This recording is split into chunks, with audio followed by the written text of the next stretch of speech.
You're listening to Inside of You with Michael Rosenbaum. Hey, wide camera. Hey, close up. Hey, Ryan and Bryce and everybody out there. Hope you're enjoying the beginning of your week. Last week was Mental Health Week, and for Inside of You. And if you haven't listened to it, you should, because it's free therapy, and these women are amazing therapists. And I read the comments, and it sounded like everybody really, really enjoyed it, and I'm so happy. And they were my therapists, and they are my therapists. And hearing Zach Levi talk beforehand about his how it saved his life and saved mine in a lot of ways. But it's a it's something that you just have to keep doing, keep working on yourself. I don't think you just go to therapy and go, oh, I'm fixed. If you don't implement, routine and structure in your life.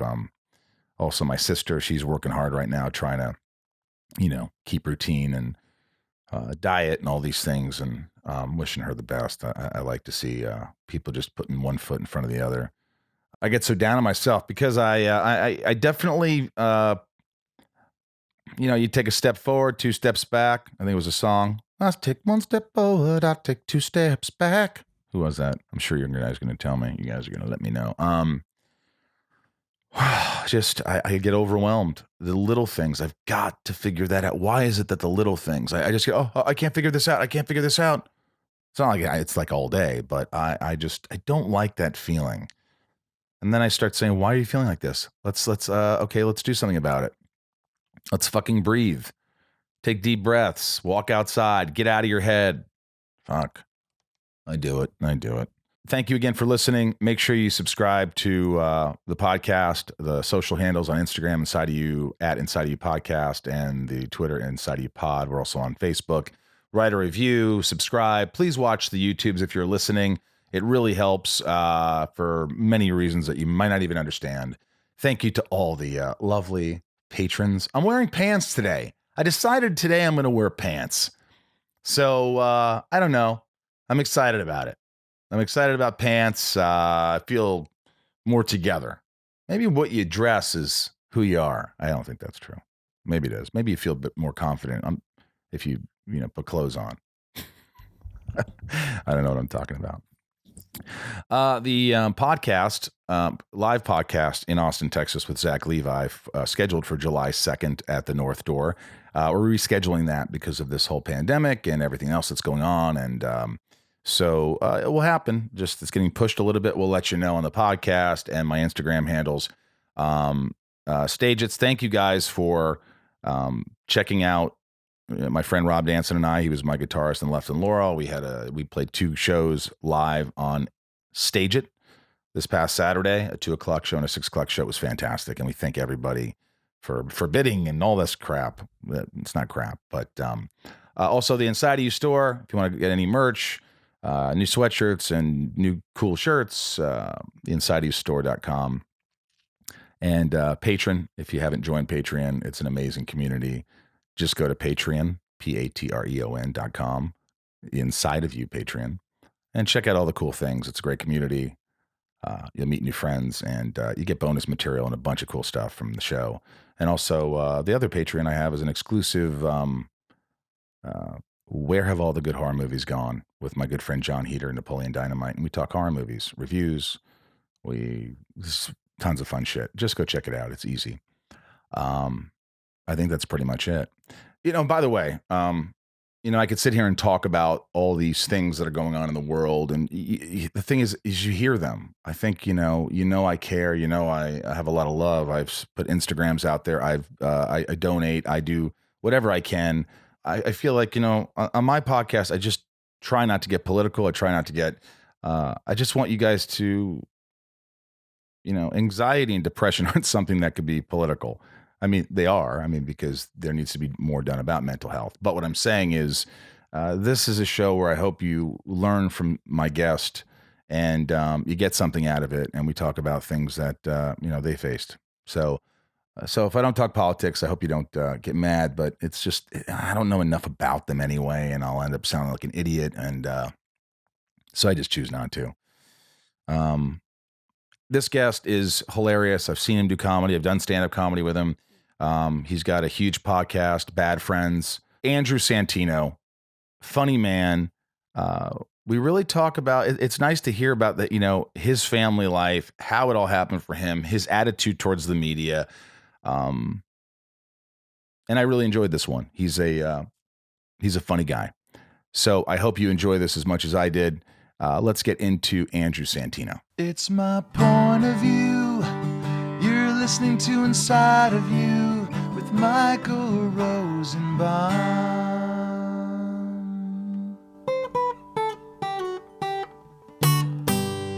Inside of You with Michael Rosenbaum was not recorded in front of a live studio audience. Oh my God, Santini. The Great Santino. How many times have you heard the Great Santino? Yeah, it's terrible. I've heard that before. It's just... What's terrible about it?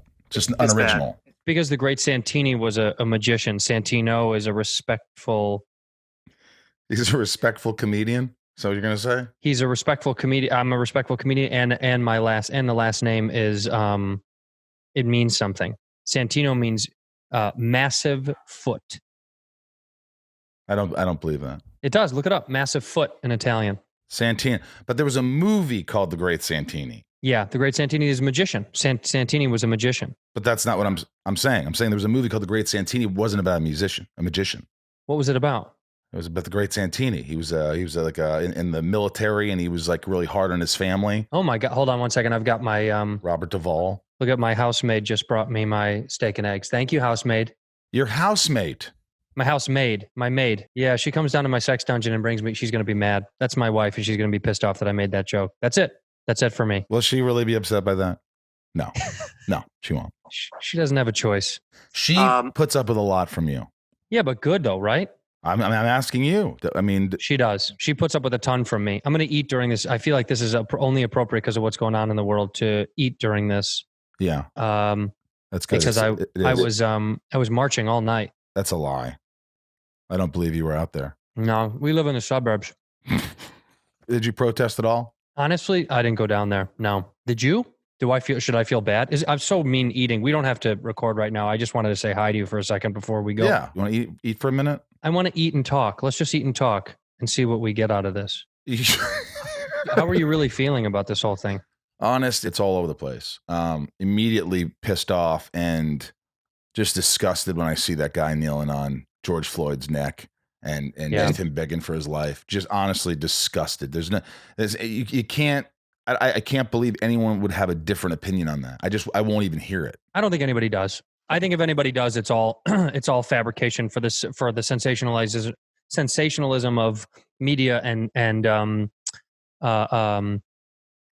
just for clickbait. You know what I mean? Like if somebody puts something out there being like, this isn't that bad. It's them clickbait. They just want to get attention to whatever they're doing. I don't buy that anyone doesn't see stuff like that and doesn't get disgusted or get sick. I don't buy it. Well, I'm sure there are people out there who are just so racist that they love it. Maybe. Yeah. There's sick people out there. That's unfortunately, that's sort of my point is like, you're not going to change the sickos. You're not going to change the people who look at someone differently because of the color of their skin. We're never going to change that. We're not going to just wake up. It doesn't matter. I mean, I think it does matter who your leader is, but I just don't. It's how you're raised. If I ever said the N-word or a gay thing in front of my parents, a gay joke, my parents wouldn't stand for that shit. They just wouldn't stand. Now, comedians, you could do certain things. I'm telling you, that shit didn't fly in my house. You could make an off-color joke in your home. That just wasn't the way it goes. Nah, I couldn't say something that was derogatory. I mean, look, I think everybody, like, you hear it, people say it, your kids, you're trying to fit in, you're doing things. I grew up in Indiana. But overall, I just didn't think like that. I wasn't. It's how you're raised, man. My parents, I think if they would have been like, think about it. Like how many people agree with what their parents say? If their parents are conservative, they become conservative. If their parents are liberal hippies or whatever, they sort of have that liberal mentality. Don't you agree with that? To a degree, but then I think also there's that teenage angst, rebellion shit. Yeah. Oftentimes people come back around to being how their parents are, but also if you're educated enough or you're smart enough or you have enough insight. I think what it comes down to, honestly, because education gets thrown around, people are like, oh, if you're educated, I genuinely think my opinion is people who, this sounds cliche, but people who travel And I mean that in a sense Worldly. of like, not like, I'm not saying like I went to Spain for my senior trip, like, no, I mean like when you get out of your own area element, yeah. Even if you travel to 2 states away and you see other cultures and other people and how they live, I think you begin to open up your mental state as far as like, oh, there's a lot of different kinds of subcultures across this country, and you think about that as a microcosm of the world. But who does that? What percentage of people? I don't know anybody in Indiana or Kentucky or where I grew up and went to college. Most folks just stuck around there. That was the whole thing. I almost stayed there and worked at a grocery store or pumped gas. That I was going to do that. So most people don't get out. Imagine you as a gas pumper would be incredible. You would have been the best gas pumper, the most handsome gas pumper on this side of the Mason-Dixon. You think so? Yeah, man, you're a handsome boy. It's not you got true. a nice chin. You got great teeth. Yeah, dude. No, I agree with you. I think a lot of people don't travel, but outside of their own comfort zone. But I think it's more than. I think that's more than education. I think you can be educated about the history and the trauma of this country racially, and still not really feel that different about it because your bubble is really nice. And when you get out of your bubble, I think is the only way that you can actually see how the world operates. I mean that, whether that influences you negatively or positively. Well, you say that, and what I think about is this: if your parents suck, if your parents teach you to hate, if they teach you to say that, oh, this color is these are bad people, these are look at these we're superior. Hopefully you have some really amazing teachers that tell you differently, and you go with what they say. So hopefully if you have shitty teachers and you have shitty parents, you're fucked. Your parents were teachers? No, fuck no. No, what were your parents? My dad had no patience. He wouldn't be my teacher. What were your parents? How do you not know that math problem? Are you an idiot? I can do this backwards. That's what my dad. What did your dad do? He worked at a pharmaceutical company, so. Big pharma? I mean, he was like he became a plant manager. So growing up, like he worked at pharmaceutical companies and he was making no money. We were living in duplexes in New York and then Connecticut. And finally, when we moved to Indiana, things started to get better for us. What city in Indiana? Evansville, Indiana. I know it well. As a Chicago kid, we have a lot of love for Indiana. That's where we could go buy cigarettes and gas for cheap. I love Chicago. You cross the border, you get yourself some cigarettes, you get gas, you can get all sorts of stuff. Indiana was always so much cheaper than Chicago. It was always such a nice little a respite for the priciness of the city. And then if people from Indiana came to Chicago, we liked them because they were simple folk. Yeah. I by the way, I love the people. I go back and I have a lot of good friends and family. A lot of people I just love to see. And just, what it is when you go back, I don't know if you feel this way. When you go back to Chicago, you go back to Indiana, immediately, I don't know what it is. You just kind of feel like,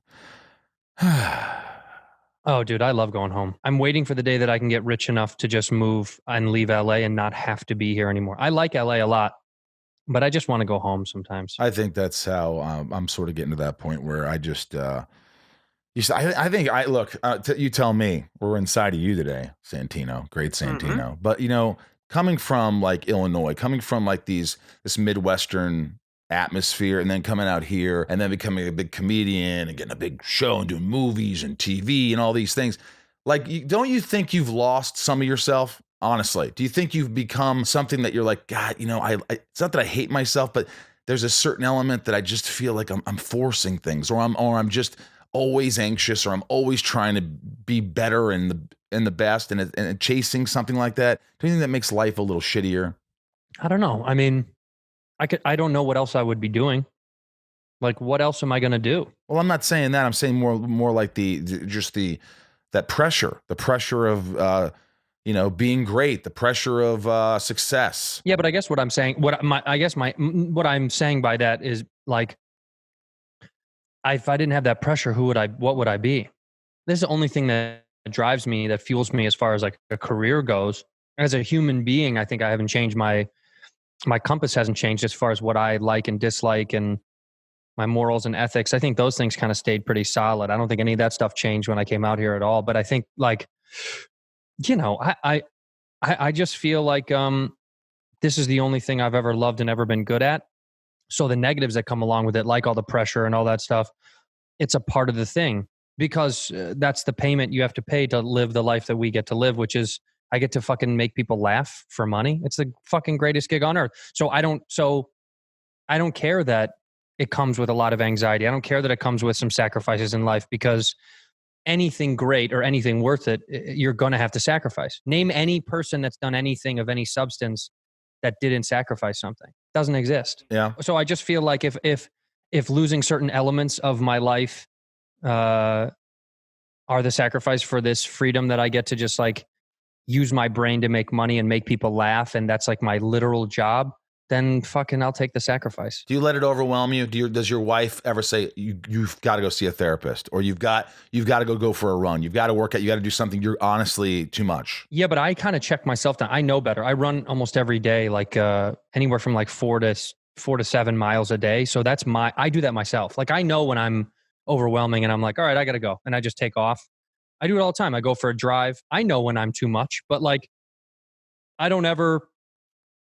I find if it's damaging me or my friendships or relationships or whatever, and you just have to like put yourself in timeout and just kind of step back a little bit, Like I've never let Hollywood take over me. I've never been like, fuck my friends. I'm just going to, I'm going to be on this solo path and do it. No, but has my work ethic or drive or whatever kind of been a hindrance on personal and love relationships?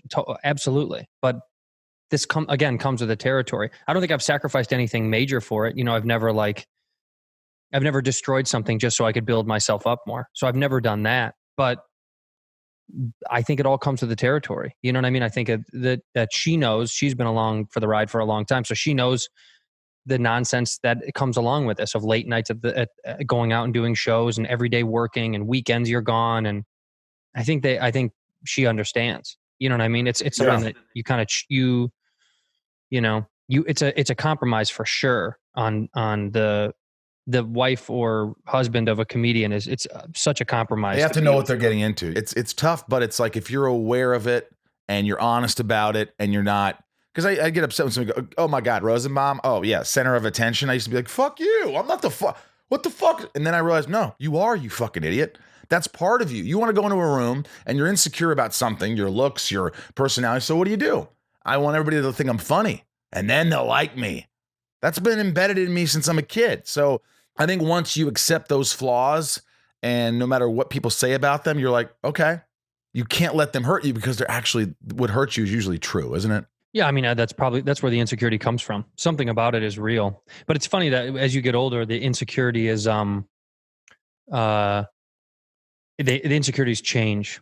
Like when you're a kid, like when I'm a kid, it's like, oh, red hair. And it's like, ooh, redhead, firecracker, all that stuff that you're like annoyed about. And then you get older and it's like, that stuff couldn't hurt me if you try. I mean, there's no name you could make fun of me that would hurt my feelings. It's like, really, dude, there's nothing, you don't know.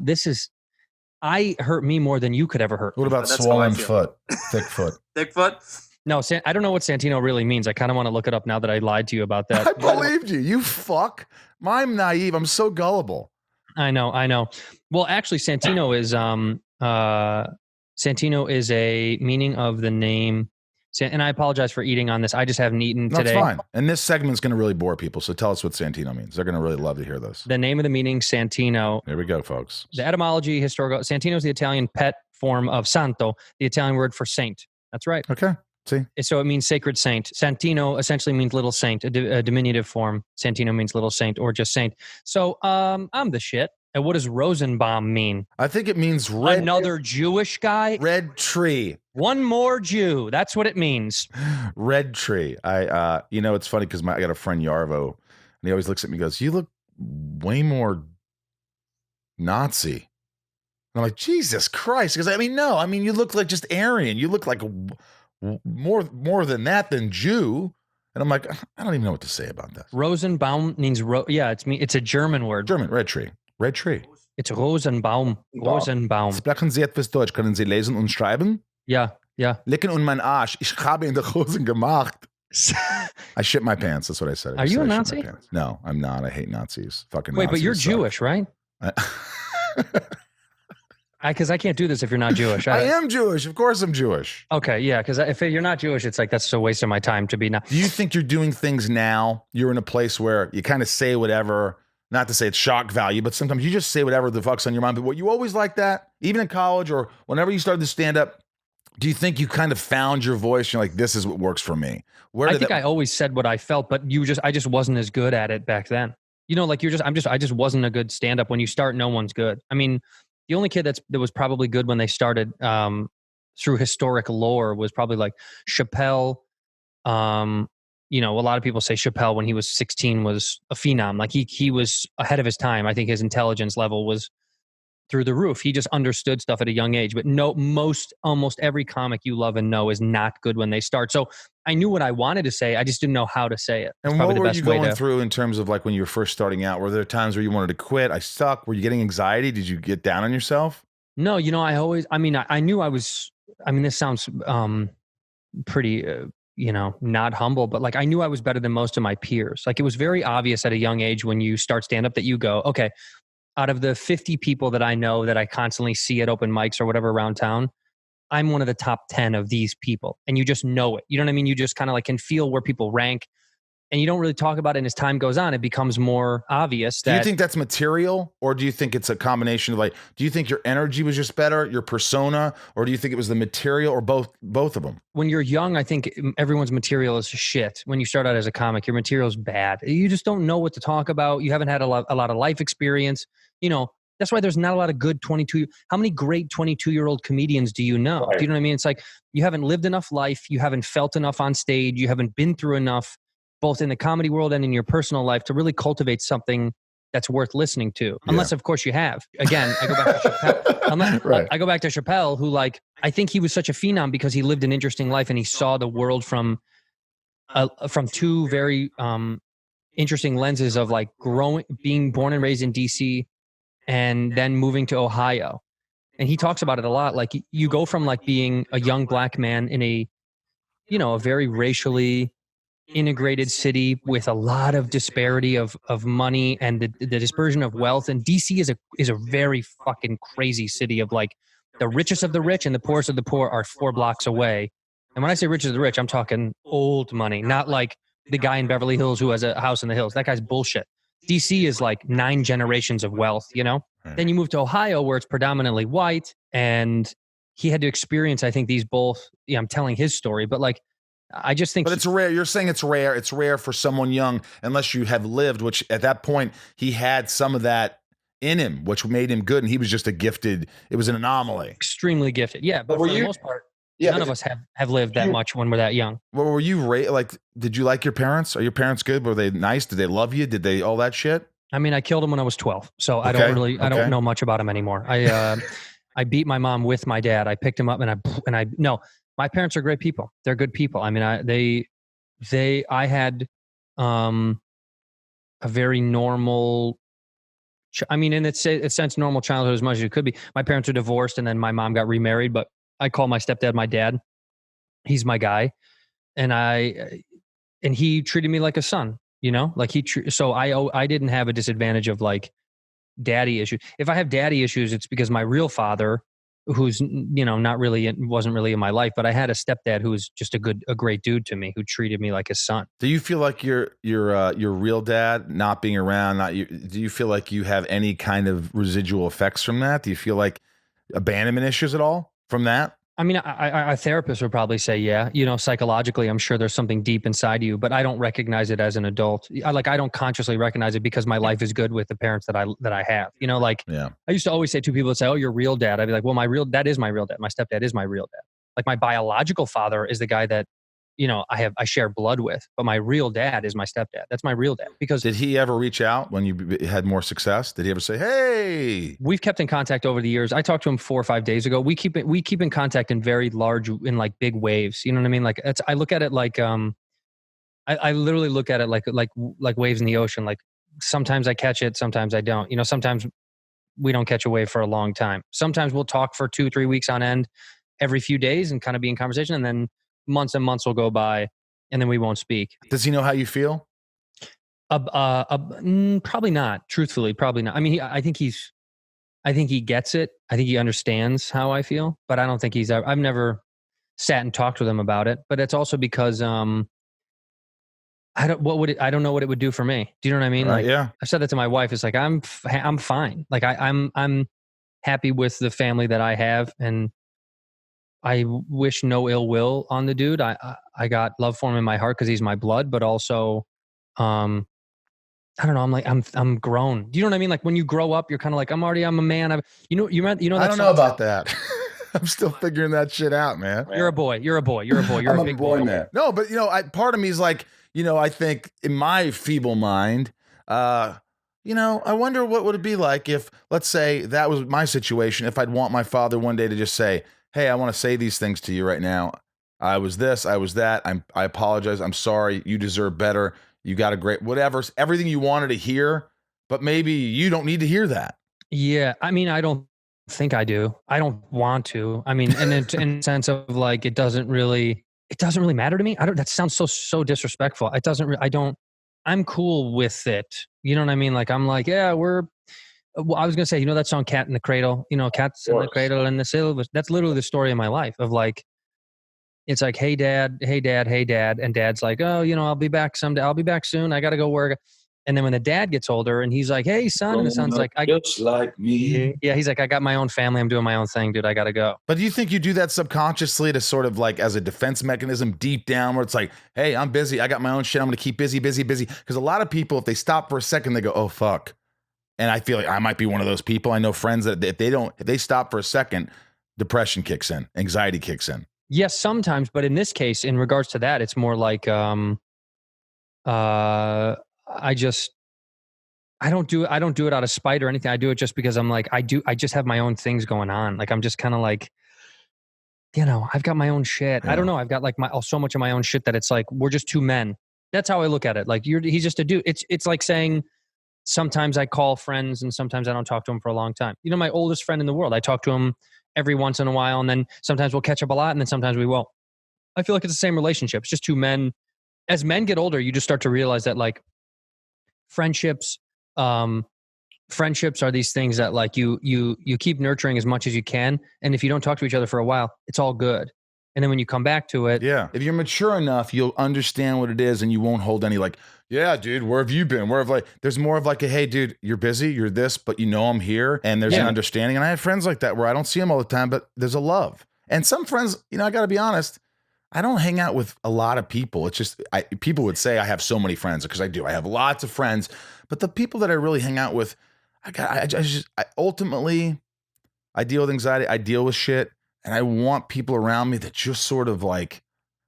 I don't want people around me that just kiss my ass. I don't want that. I just want people that make me feel like I could just lie down, watch TV, and not think of entertaining anybody. Do you have a lot of friends outside of the business?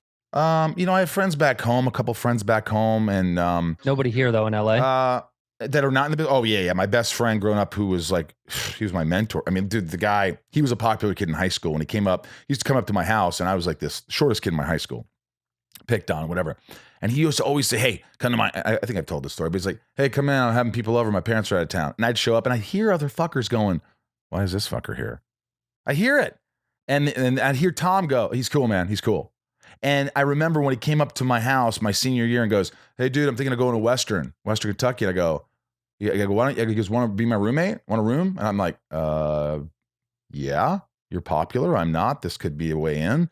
And I went and applied to fucking whatever you do. What do you don't apply? You apply. You apply to college? No, it's not the word. It's you. Don't you apply to schools? Yeah, you apply. I guess you do. I shouldn't have gone to school because I don't know that.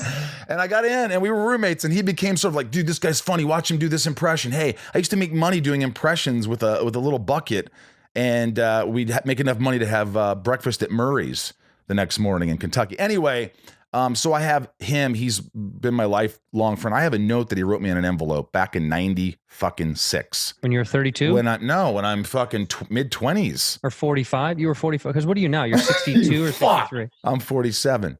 And I have it downstairs, and it's framed with it's just a kind of a collage, and it just says, you'll never understand. You have my undying friendship forever, whatever. It's something just really beautiful. And it means a lot to you, but you don't know what it says. That's good. Well, I didn't memorize the fucking thing. I don't have a great memory, Santinus. No, but listen. So do you have those friends that, because I'd say a lot of my close friends aren't in the business. I have celebrity friends like, Bobby Lee, you're my friend. We don't know each other that well, but I consider you like, hey, I'd go have a beer with you. Anyway, I don't hang out with tons of celebrities. Yeah. Most of my closest group of friends in Los Angeles aren't in the business. I mean, they're ancillary, but they're not like, they don't do what we do. They're not on our side of it. They're on the other side of the camera. They're like a lot of guys here work in production, or they work, you know what I mean? Yeah. Yeah. My closest group of friends that we hang out with the most.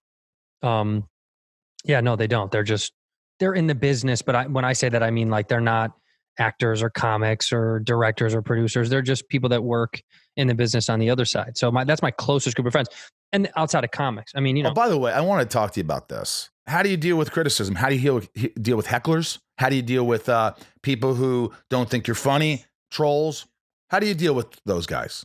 I've talked about it pretty openly. I don't care even a little bit if you don't like my stuff. I always suggest, this is my suggestion to people that like get online and hate. Like, you have every right to like be like, oh, you suck, I hate you, I don't like your shit. Fine, okay, that's fine. Then after that moment that you say you don't like me, then disappear me from your conscience forever. Don't watch me again. Don't follow me. Don't talk to me. Don't comment. It's that easy. If I go to a restaurant and I hate the food, I'm just not gonna go back. Why would you go back, eat again, and go, yeah, see, I knew I didn't like this food. Like, yeah, dummy, don't ever come back. If you don't like me, don't come back. I don't give a shit. It means nothing to me that I think people want to be significant and they realize their insignificance. So when they're mean online, it gives them some sort of significance because usually it attracts other people to talk shit back, right? When somebody writes something negative on any of our pages, on mine or on Bad Friends or whatever, our fans will just attack them. And I always delete it because I'm like, no, don't waste your time fighting for me over this asshole. Just let them be a sad asshole by themselves. These people are going to die a sad, shitty life, and I just don't care about them. If your whole life is consumed with being, with talking shit about things you don't like online, like without any sense of like, jovialness or just kidding around, or like, if it's just these like vitriol attacks on people online, which happens, those are just sad, lonely people. They're hurt. And they need something to make up for their hurt. I like the analogy, the restaurant. That's the best thing. You go to a restaurant, this food sucks. Don't go back. And if you do go back once and it sucks again, certainly don't go back the third time. I just don't go back. But yeah, I deal with it in the way that any of us do, which is like, it exists. There's people that are going to not like your shit. Dude, all the time. People are going to say, I don't think I had some guy wait in line. It wasn't even, I don't think he was just being mean. I don't know what he was doing. He was at a convention and he was in line, and I always take times with my fans and I'm talking to him and he just goes, he waits in line for like 20 minutes.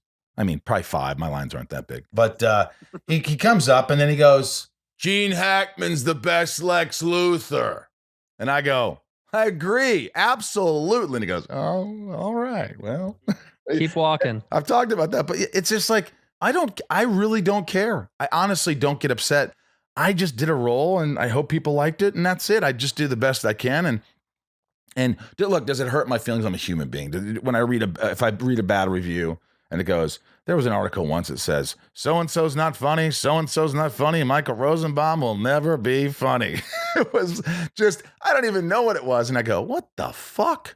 I don't read that shit. Sometimes you think something's so good, like that you did, that it's only going to be praised. But no, there's going to be people. But don't look for the praise or the negativity. I know that sounds cliche, but like, I've said this openly all the time. I give zero goose egg. I give goose egg credit to critics. They mean nothing to me. I don't give a shit about what critics think about my work. You can publish that. You can fucking staple it to the wall. I don't give a fuck what any critic will ever write about me for the rest of my fucking life. I don't care. But your character on Dave, didn't he go up to it's a character in a TV show. Didn't he go up to the guy and go, hey, yeah, you wouldn't fucking sign me, you fuck. Wasn't that you? I don't give a shit about critics. You know who I care about? The fans. Of course. I care about people that pay good, hard-earned money to come watch me, to come support me, to be a part of my journey as I try to entertain people. And I'm being extremely genuine. I've learned so much in the past couple of years to like really appreciate fans and people that are like, yo, I like you. Why would you pay attention to people that say they don't like you? I've only heard, honestly, I don't hear anything bad about you. I'm not kidding. It's like I don't know you that well, but I'm telling you, like Bobby Lee is a very close friend of mine and yours, of course. Love. And you know, Bobby has a huge heart. But what people don't understand about Bobby is that Bobby will not hang out with people who make him feel shitty or aren't. So you guys go at it on Bad Friends and you say, and I want to get into that. But like Bobby, if he didn't like you, just wouldn't want to be anywhere near you. And so if Bobby loves you, that means a lot to me. Well, him and I have such a great relationship because he knows that anything we get at each other just because our personalities clash. And that's why the show I think works. But for us, the truth is like, we have so much love. Like he goes back with me in the Comedy Store. I mean, he's really one of the reasons that I got into the system early on, because Bobby used to tell the old manager, he was like, you got to watch Santino. You got to watch Santino. And it's just because we loved each other, you know, like we always would get at each other, but it's just because we really, really like each other. He said something, you guys were talking about me on the podcast. You're like, oh, I got to call that fucker. But Bobby said it's weird because he sticks up for his friends. He's a great dude who cares about the right things. He needs to care less about some of the other stuff. Like he's somebody I tell all the time, like, he reads the comments, he gets in his head, he gets in fights with people, he thinks what people say is valid. You know, when some jagoff is like, Bobby Lee is not funny or says something negative about anything he's ever done, he takes it to heart. And I'm like, Bob, it means nothing. You cannot pay attention to someone just saying something to try to hurt your feelings. You know, like he does that way too much. And I'm trying to get him to be better about it, but it's difficult. Inside of You is brought to you by Fair Harbor. Fair Harbor, it's the first article of clothing. They're swimming trunks that I wear, and I wear them every day. My friends have ordered them. This is a product that I stand behind. I know you're going to love it. They're replacing all their mesh lining. So you know that mesh line that chafes you and makes you just uncomfortable? They have the softest boxer brief liner you'll ever have. It's embarrassing because I talked to my dad about it. I'm like, oh my gosh, these have these liners in it, Dad, and your balls just feel. He's like, Michael, come on, man. Talking about your balls in front of your dad. I'm telling you, this stuff's great. Just try it. If you don't like it, I'll give you something. I know you're going to love it. All Fair Harbor products are made from recycled plastic bottles. This is a sister-brother team, and they have recycled over 2.5 million plastic bottles, keeping plastic out of waterways and off beaches. Incredible. I mean, they make cool clothing. They're saving the beaches. I mean, they're heaven-bound. Heaven-bound. That's what I'm saying. Fair Harbor makes products for you to enjoy the places you love while protecting those places at the same time.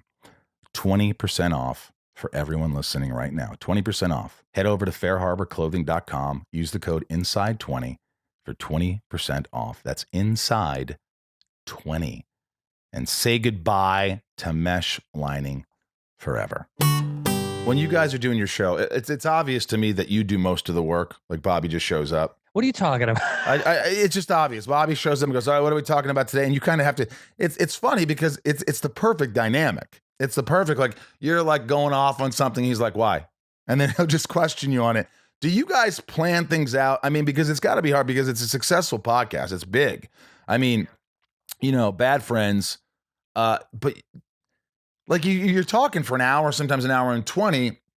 And have you done episodes where you're like, I don't know, just wasn't funny. That's episode didn't work. So the episode that we put out, I don't know when this is coming out, but the episode we put out today, June 1st, was tough. We took a few days to do it. We've never done this before. We usually do it in one day together. But we took 3 days. We tried it once, but that was a flub. And then we tried it again, and there was emotions were rising because of what's going on what's going on right now.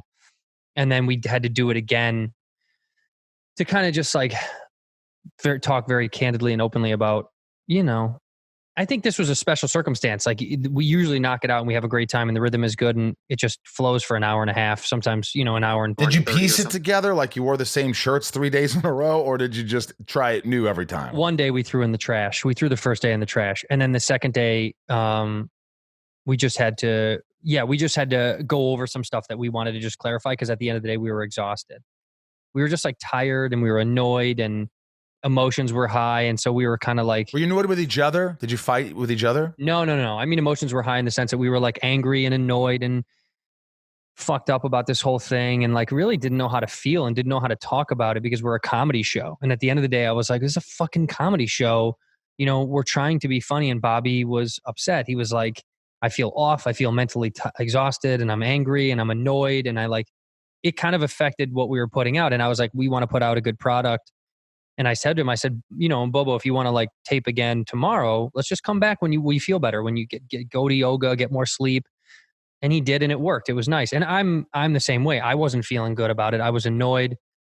I was frustrated. I didn't know how to talk about stuff because here's why. There's so much to say, and there's no way to do it there's no way to properly say it all. So I was frustrated. We were both frustrated. It's like, there's so much to say about it.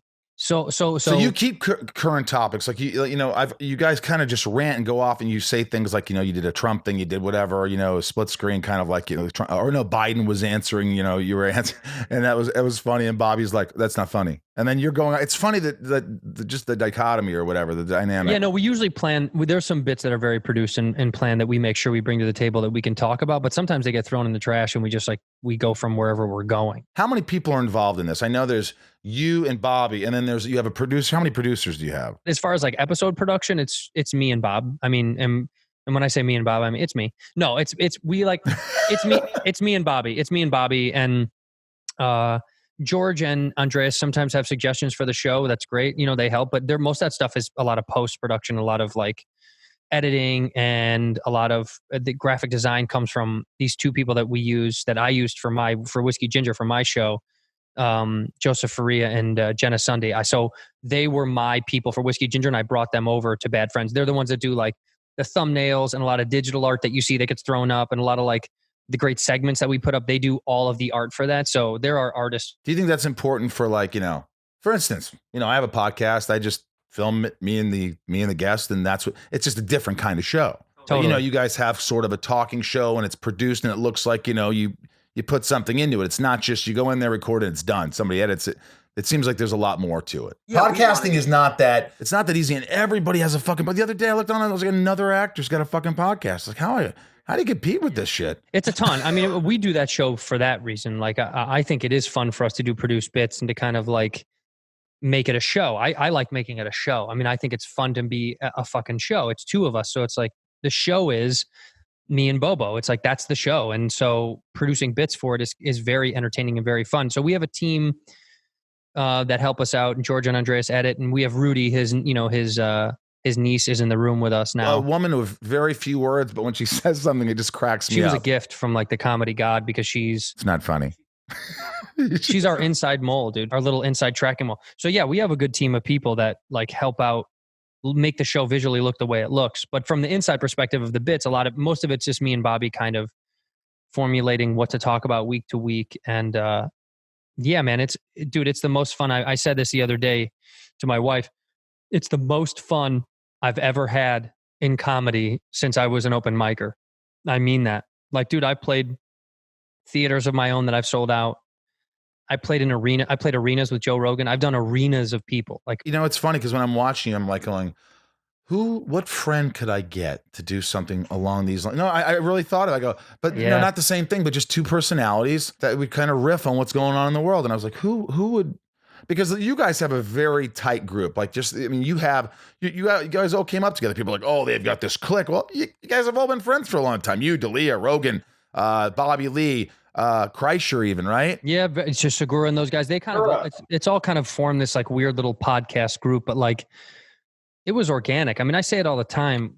The Bobby and I show was not born from anything but the fans. People talk, there's this running joke because Eric Griffin asked Bobby to do a show with him years ago, and it never happened because he started doing Tiger Belly.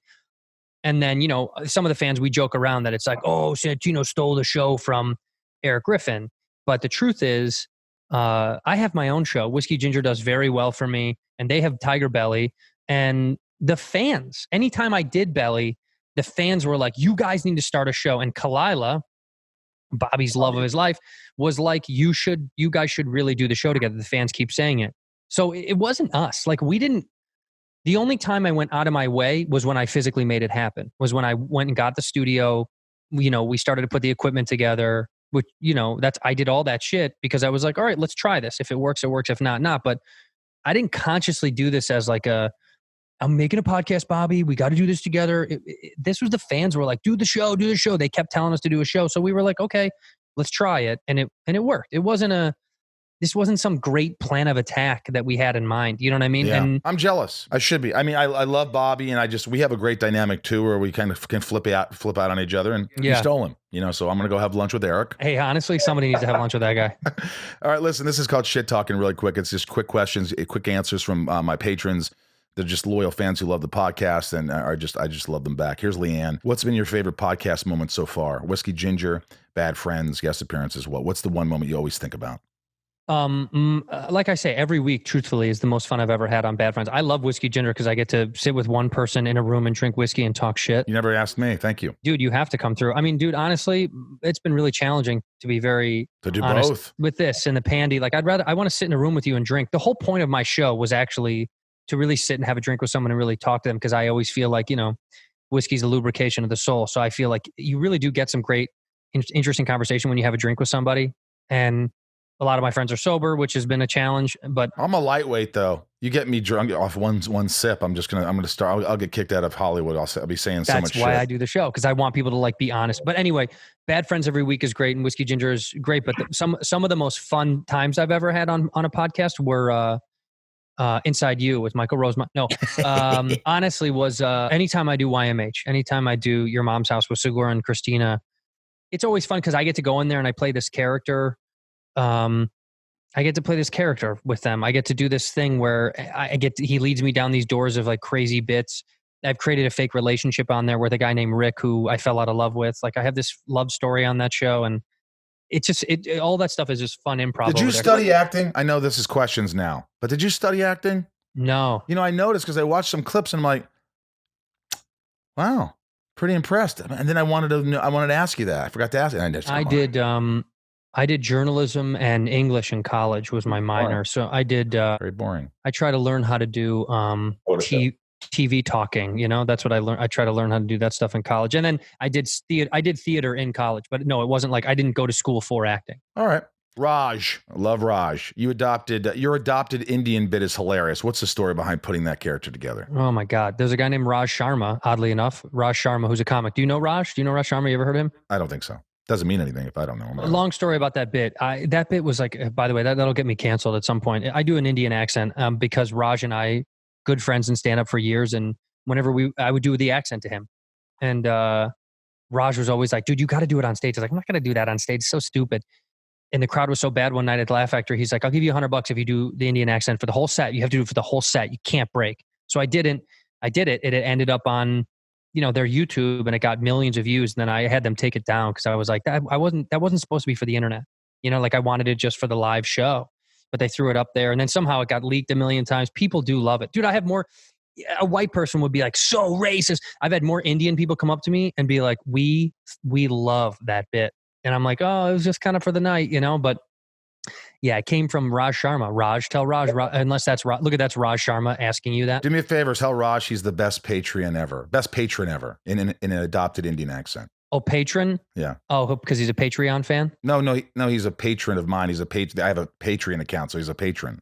Patreon? Yeah, Patreon. It's like people, they want extra bonus stuff for the show. I know, but you're saying patron. It's Patreon. Well, it's Patreon, but he's a patron of Patreon. Look, you! Forget it. Raj, you're the greatest patron of Patreon I've ever seen, man. Thank you so much for being a part of the show. We want to get inside you sometime. Wow, that's pretty. You know how many people have come up to me and say how accurate it is? There are literally people. I don't even want to say it. It's just like, if I was listening to somebody, I'd be like, wow, that's, I mean, I do certain things that I'm allowed to do. Like I could do a pretty good Jewish, like I could do a good impression of my grandfather, He looked at me, he always looked at me, whatever, and go, you're a nut. You're a nut. Look, what are you worried about? What is it? That's how he sounded. Where's your grandfather from? New York, Bronx. By the way, can you do, everybody does a Harry Carey. I probably do the best one you'll ever hear. Well, let's hear it. You think you're better than Will Ferrell? Yeah, I think he overdoes it. I'm just kidding. I love Will Ferrell, but why do we always have to say that? What if it's my honest opinion? No, you're allowed to say it. I think the best guy was John Campanaro. This guy from this comedian. Campanelli? No. Remember John Campanelli? John Campanera. Campanera. I said right, didn't I? Yeah. John Campanera did the best, and he kind of taught me. So, all right, you tell me. Close your eyes. Here's a fella, Dave Concepcion. Hails from Havana, Cuba, where the sun shines 365 days a year, and he misses a pop-up in the sun. There's a trickling ground ball to say over to Durham, hey, check out the guy in the sombrero. High fly to left field. That's very good. That's very, Will's is, what's the word? He goes, Will's is funnier. Yours is more accurate. That's what I'm saying. Yeah, yours is more honest, but to be on SNL, you got to... No. Will's is brilliant. I'm just saying, yes, right, his impression and all that. But I just remember Harry Carey. Are you a Cubs fan? No, but I always had to watch him because I was in Indiana because all they had was fucking Cubs and fucking Braves and fucking Cardinals. Sorry, guys. Who are you a fan of then? I'm a Met fan. I was born in New York, but I grew up in Indiana. Yuck. Sorry. All right, quick fire. Mary B., how soon do you think it will be politically correct to joke about the virus? This virus crisis. People have been joking about it the whole time. What do you mean? People have been. There's so many comics that have been kidding about it right now. You can joke about it if you want to. I don't know. What's the joke? That's what I always say when someone's like, "What's too soon?" I don't know, man. Tell me the joke. Tell me what the joke is, and it's usually never too soon if the joke is funny. You know, Harlan. A lot of people taking shots at try to make jokes about the virus, and it's like, go ahead. I don't know. I don't know what's fun. What's funny? What am I going to say? Harlan said something that I thought was funny about something people are always, at the beginning when there was a toilet paper shortage and they couldn't get toilet paper. And he's like, hey, but it's like everybody's worrying about the fucking toilet paper. It's like you got a fucking Stephen King's Carrie novel up there. Fucking you can wipe your ass with that novel for a good month. That's very good. No, there's plenty of funny stuff that you could say about it. It's never too early. Fucking make a joke about it. I don't really know. There's just nothing is too early to make a joke about. Lisa, you went to ASU, my alma mater. Did you participate in the comedy or improv group while there? I used to love watching The Far Side and Bear in Mind perform at the MU between classes. The Memorial Union, that's right. No, I never did. I did stand up. I never tried to do improv was never for me, but those guys were very talented. I do know what she's talking about. In the basement of the MU and the Memorial Union, you could walk by, you could look down and see people performing live in the middle of the day. They would do like lunch matinee shows in the middle of the day in the MU. They were very funny, actually. I do remember that very vividly. Like, they were good. The Far Side was good.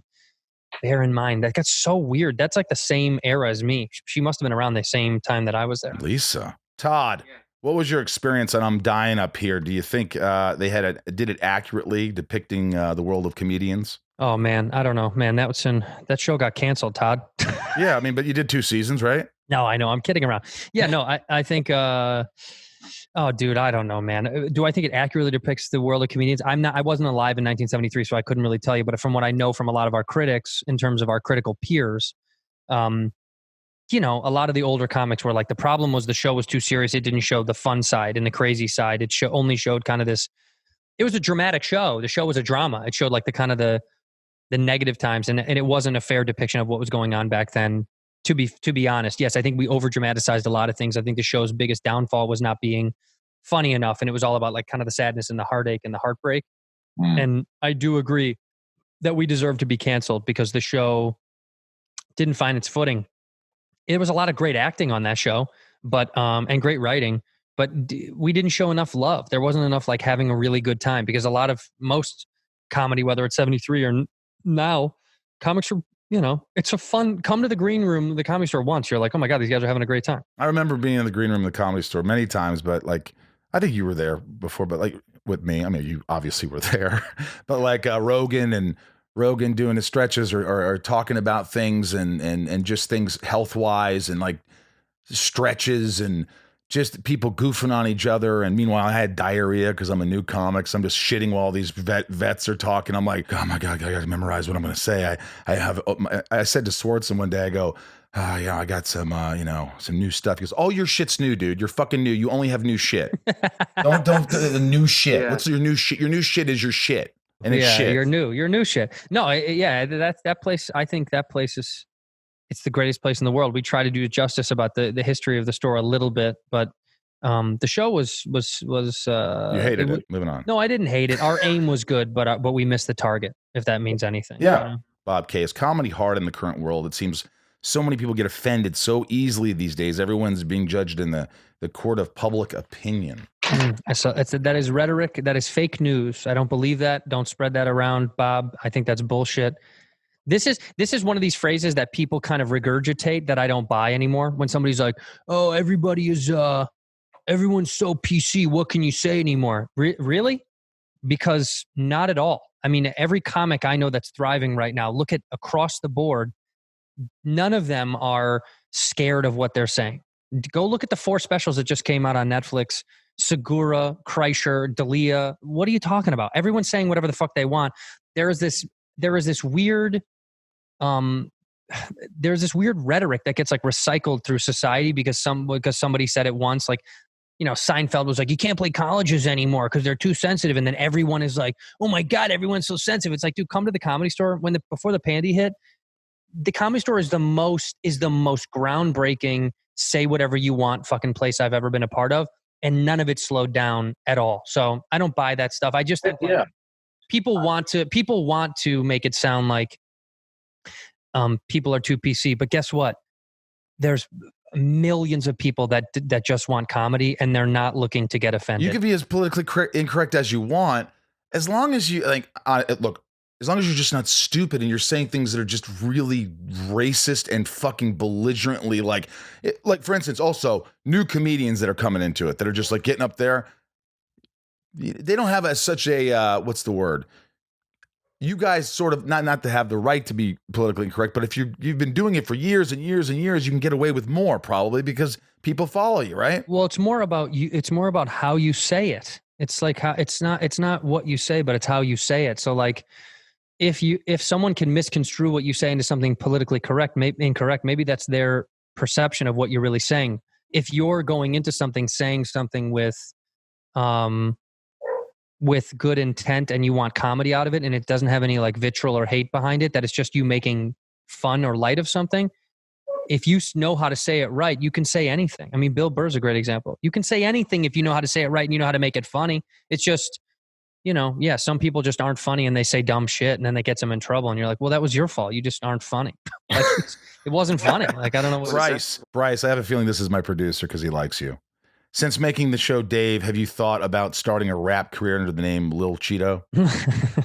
It's very funny. No, I'm never gonna have a rap career. But for Dave, I will be Lil Cheeto. I'll be Lil Cheeto. L-I-L, Lil Cheeto. Lil, like Lil Wayne. Lil Cheeto. I love that if your name is Lil, you don't necessarily have to be. You know, like I'm 6'1", but I'll be Lil Cheeto. You know, big, because you can't be Big Cheeto. It sounds, because you have to be fat to be called big. You know what I mean? So right. For Lil, I'll be Lil Cheeto. No rap career for me, but I hope I can still look at my dog. Just came into my sex dungeon because she's looking at my plate. She wants your plate, or she wants the black dildo. What do you want, Cubs? What's that thing? I named my dog after my favorite baseball team, the Chicago Cubs. Hey, Andrew Santino's here. I used to do Vin Scully. Vin was do Vince. I love Vin Scully. Yeah, he'd go Dodger ball, 2 down. Canseco's up to bat. Big arms, big guy, nice guy, good guy, and that's one out to right. He had this like very like quick, snappy, up and down, like Dodger ball, Dodger down, Dodger dog, Dodger days here in Chavez Ravine. There's a guy, Bob Murphy, for the Mets. He passed away many years, but he had that accent where he'd be like, hold on, beautiful day for a ball game. Fans filing in off the subway ramp. Now it's honeydew season, folks. Honeydew this and honeydew that. And my uncle went up to him and goes, Bob Murphy, Bob Murphy, you're like my favorite announcer. He goes, ooh, that is so very kind of you. He just had that. And on the ground ball through the middle, it's a base hit by Jimmy Crawls, and it breaks up the perfect game.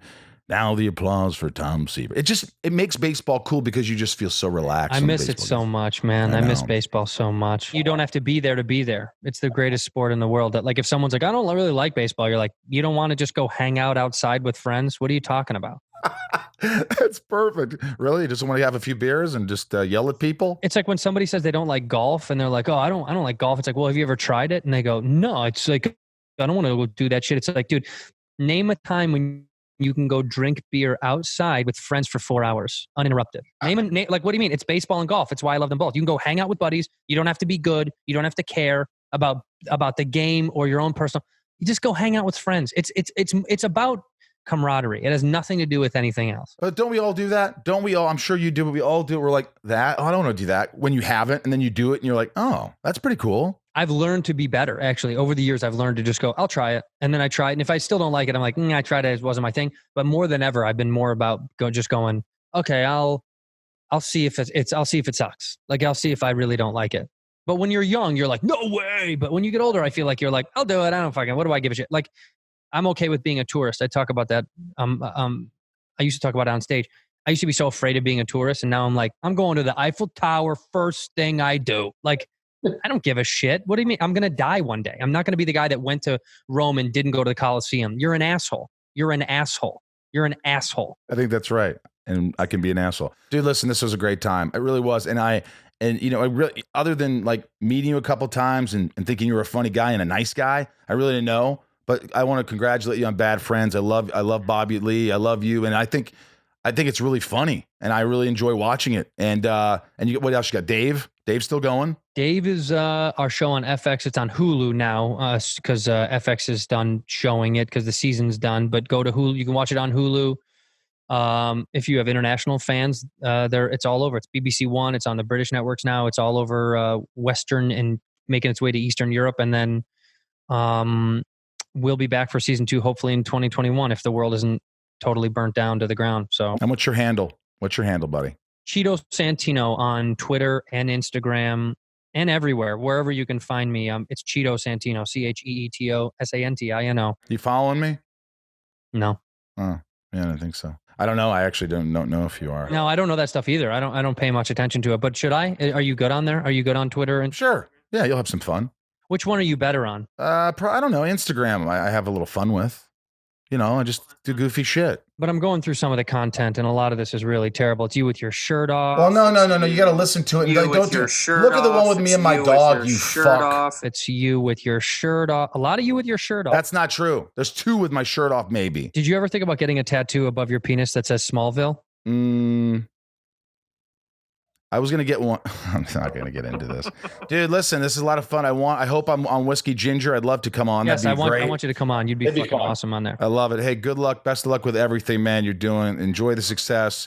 I got nothing else, man. This has been a good time. Thank you for allowing me to be inside of you, buddy. Thank you. I love you. I hope you guys enjoyed today's podcast. I appreciate you all listening again. Thank you. If you're enjoying this, it's obviously free. So, if you're join Patreon, or I don't know, send an email telling other people to listen to it, or write a review. What's the deal? I don't know. It's nice of you to help out. It really is. And it means a lot to me. So big shout out to my patrons. I love you. You know who you are. Here we go. Nancy D, Mary B. I'm going to shoot them out. Here we go. Leah S, Trisha F, Sarah V, Yukiko, Jill E, Brian H, Lauren G, Nico P, Barry I, Barry L. I think it's Barry I. Why do I keep messing it up, Barry? Angelina G, Jerry W, Kevin R, Emily K, Rob B. Sorry, Bob B, Robert B. Don't get confused with Bob B and Robert B, please. Jason W, Kristen K, Allison L, Raj, Sean W, Joshua D, Emily S, CJP, Samantha M, Hamza B, Jennifer N, Stacy B, Carly T, Reem, Jennifer S, Janelle B, Tabitha 272, Kimberly E, Melissa C, Mike E, Jake M, Marisa N, Jack S, not Jackass, Jack S, my boy, Slater, Judith D, Ramira, Beth B, Chris F, Sarah F, Chad W, Leanne P, hi Leanne, hi Darlo W, Jackie P, Rodrigo S, Ration, Ray A, Maya P, Megan D, Demario. I think that does it for the top tier patrons. A big shout out to my friends at Fat Scooters. They've got great stuff, and they're going to do some spots here later on, but they just sent me a beautiful scooter and I love it. And it helps me during this time so I can just cruise around the neighborhood with my mask. But I love Fat Scooters, PHAT. And they're not a sponsor, but Papo J's right here. I love this. It's Papa J's is like a vodka, only different, made out of nectar from the flowers of coconut trees. Papa J's delivers a smooth, crisp taste, perfect for cocktails or on the rocks. And you know what? You're going to get $25 off for shipping using the code Rosie25. Go to PapoJ's, PAPOJS.com. And it's http://PAPOJS.com.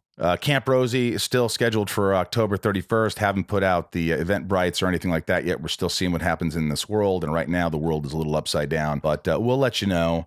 And be on the lookout for some Instagram lives. Love to join you. Thanks to my patrons, both patrons. Where have all the good horror movies gone? My Inside of You patron. Stay safe. I hope you enjoyed this one. All right.